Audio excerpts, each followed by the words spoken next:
We live. Hello, fans of being alive, and welcome to life.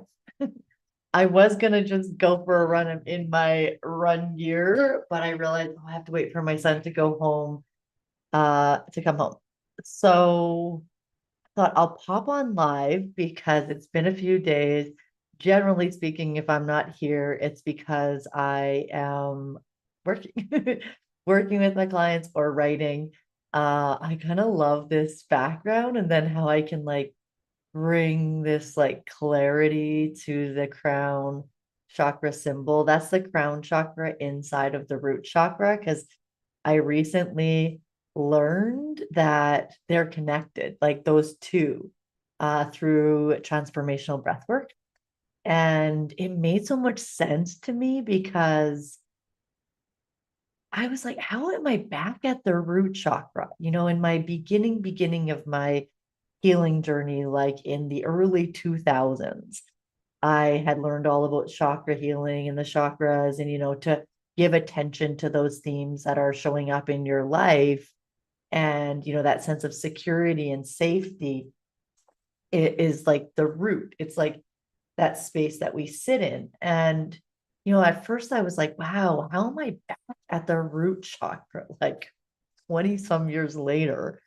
And then learning how it's connected to the crown and your divine purpose and your connection to creative consciousness made so much sense to me about like why I would be back here because now I'm looking to I'm in a phase of like needing to create that find that security, that sense of safety that's not dependent on like any person, anything outside of myself, but even myself, and really giving that over to God or to the divine, really having that trust and like, so I guess that sense of security and safety is like a deeper embodiment of it because it's not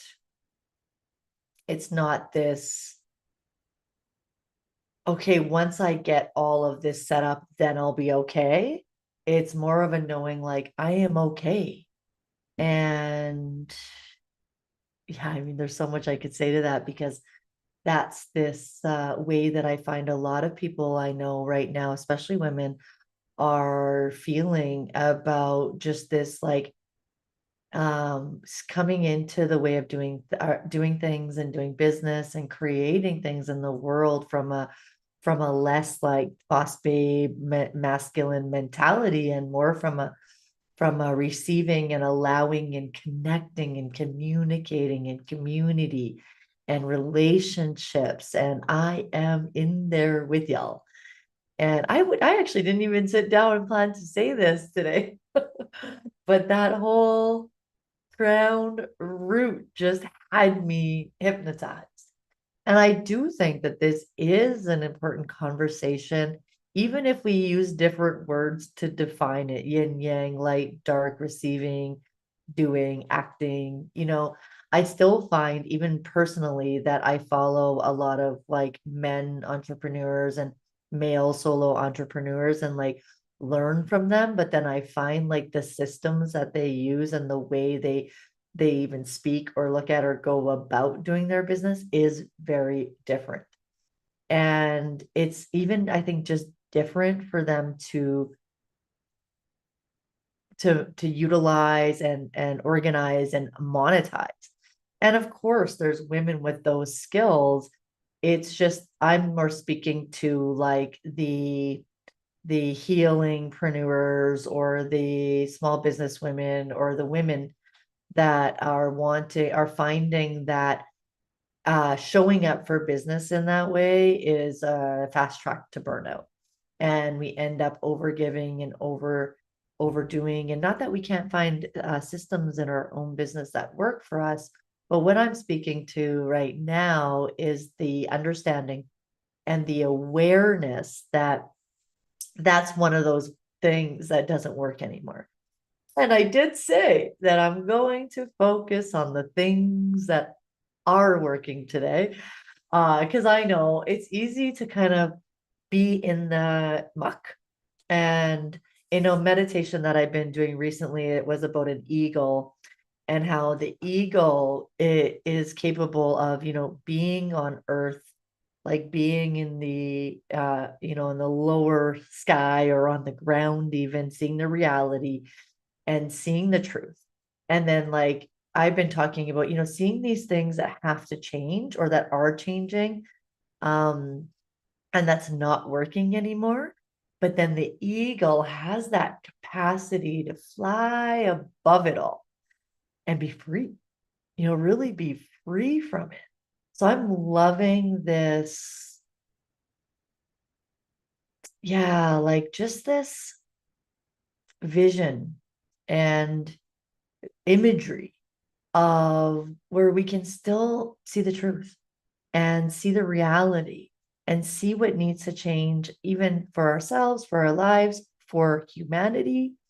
But then we have this ability to fly above it, to come back to connection and creation and community and, lightness and brightness. And this is something I've been doing a lot in my one-to-one sessions, just bringing in the light, bringing in the brightness, helping detach and let go from those things that kind of clip our wings or keep us weighted down. And I think trying to change from an awareness is one of those things.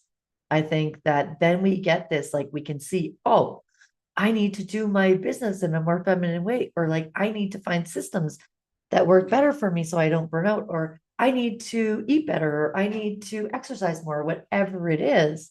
I need to like change my mindset so I can attract more abundance. Whatever it is, I think it's still very much in human nature to then, instead of rise above it and fly into the free space of consciousness and ideas and creativity, we go, I need more motivation. I need more willpower. I need to be able to do this better. And then that can often create self-sabotage and even resistance. And then we just are left going, I can't do this. Like, I'm not capable of this, because again, we're doing it from this place of the muck instead of this place of the energy, of the creativity. And like, how else do we find new ways of doing things? Like, I get it. There's skills that we can always learn, but I feel like this goes beyond skills-based learning. Because I know personally, even when I did learn skills, I still, if I stayed in this space, I found it really hard to implement them. I found it really hard to continue to implement those skills. And I think that that's where a lot of coaching programs and processes that people are learning from other people and then executing are missing the mark. Because I think that there's still a disconnect between like what the person knows that they could do, or like the learned knowledge, and the ability to do it and bring it into the world without killing yourself, or even period. And I get it. Sometimes this is just finding a person to do it for you. But what I'm looking at here is that disconnect. Like when it really becomes where I have the knowledge, but I can't do it. And what's going on between that? That's really the space I work in. I work in the illogical subconscious space, because it is that space from like either knowing what to do, kind of knowing what you want to do, and just not being able to do it. And there's layers to that, because sometimes it does just end up being like, nah, this isn't even what you truly want to do. But then other times it's like, but what is the new way of doing something? Where does the motivation come from then, when if it's not from fear or lack or not being enough or having to be better or improve, but just pure desire? And then also we sometimes have so many beliefs and thoughts about the ways of doing things, like that just keep us like like this, because we're so used to the logically, like when something makes sense logically, it seems so logical to be like, well, I should just do this. And then, oh my gosh, people all around us just like continue to confirm that. Like, oh, why wouldn't you just do it then? Or like, do you need help doing it? Or like, you should just do it. And there again is so much in that space between like knowing or having an idea or a concept, which is like kind of literal or analytical knowledge, and executing or creating. And lots of times there's a disconnect between those two things too. And that's where I find the logical mind to just be utterly unhelpful, because it's going to keep falling back to what it knows. And I think that's why we do end up going back to like, I just don't know why I can't do it. I just don't know why I can't do it. I even help other people do it. That's very common too. I help other people do it, but I just can't do it. And there's another layer to that is sometimes, well, just what we're meant to learn, either to like humble ourselves or even what we're meant to see for ourselves, so that when we do make choices, they really are for our abundance and our self-care and our self-love, and not again just coming from this place of lack or needing to do something. So that's where I work with my clients, in that in-between space, because when we get into there, well, then just stuff happens, stuff changes. Like I had my last client that I just worked with, she was just like, she just doesn't even buy those things with sugar that she used to. Like she just is like finding herself just not doing it and not really knowing why. Or that's like a very simple example, but sometimes these are really big examples just of like someone needing to let someone or something really big go. And letting go, whether it is a habit or a behavior or a person, is all in that in between stuff. It is that in between, because it seems logical here. Like I should just be able to go here, but it is through that middle, from island A to island B, which every marketer is going to try to sell you that they do that middle. But lots of times what I see happening is that middle is like coming from all of this logical and analytical stuff. So that middle becomes more willpower, changing your thoughts, working harder on your mindset, doing things differently. And it ends up being another to-do list of all these things that you need to do in order to get here. And so that middle becomes an addition instead of a subtraction, like where we want to let those things fall away. We want to let those things fall away and be and then see what emerges, and then there isn't all this resistance and procrastination and self-sabotage and like inability to do things, because it's not piled up with all this stuff that you have to improve or learn or do differently in order to do it. Oh, that's freeing. I'm going to talk more about that soon. My son is back, so I'm going to go do my run. But that is juicy, right?